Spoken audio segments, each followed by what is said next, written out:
Hey everyone, welcome back to Baltimore County Unfiltered. This is the local edition of Operations Unfiltered, where we break down the county the same way we break down campaigns clearly, calmly, and with receipts. And for those of you who are not familiar, Baltimore County is located in Baltimore, Maryland, and it is a cute little suburb located just 30 minutes away from Baltimore City. I'm your host and your favorite marketing project manager girly turned unofficial Baltimore County correspondent. And on this episode, we're talking library staffing chaos, key bridge collapse findings, and of course, a few things you can get into around the county. So let's get into this episode of Baltimore County Unfiltered.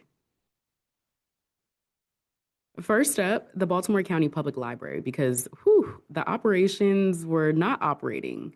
According to reporting from the Baltimore Banner, 14 part time librarians were laid off and then rehired just 2 days later. So, pause.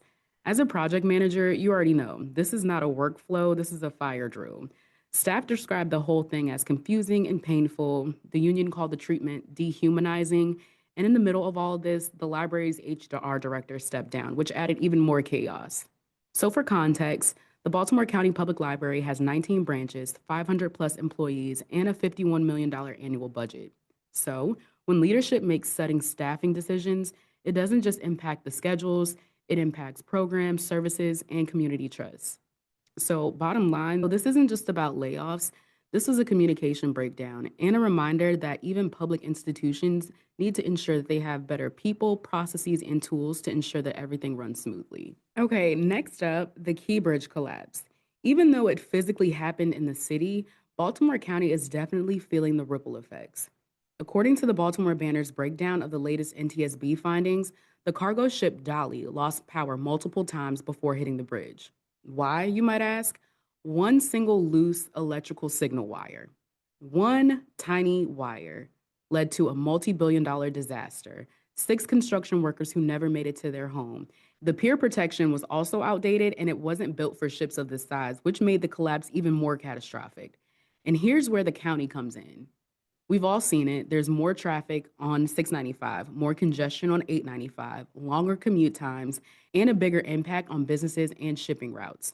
So, yes, the collapse happened in Baltimore City, but the county is absolutely part of the aftermath, and we're all navigating the operational fallout every day. Also, the reports are stating that the timeline for completion of this key bridge is going to take longer than anticipated. So I would say pack your patience and your friendly driving tactics because it's going to be a long time before we see any relief.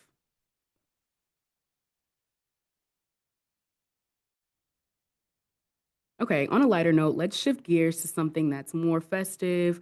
Let's talk about the holidays and things to do in Baltimore County. The holiday parade is happening at the Avenue in White Marsh. It's happening December 6th. There's going to be floats, music, lights. It's a perfect family outing and it's a perfect official kickoff to the holiday season. Be sure to follow them on social media because we all know Baltimore weather is very indecisive, so be on the lookout for that.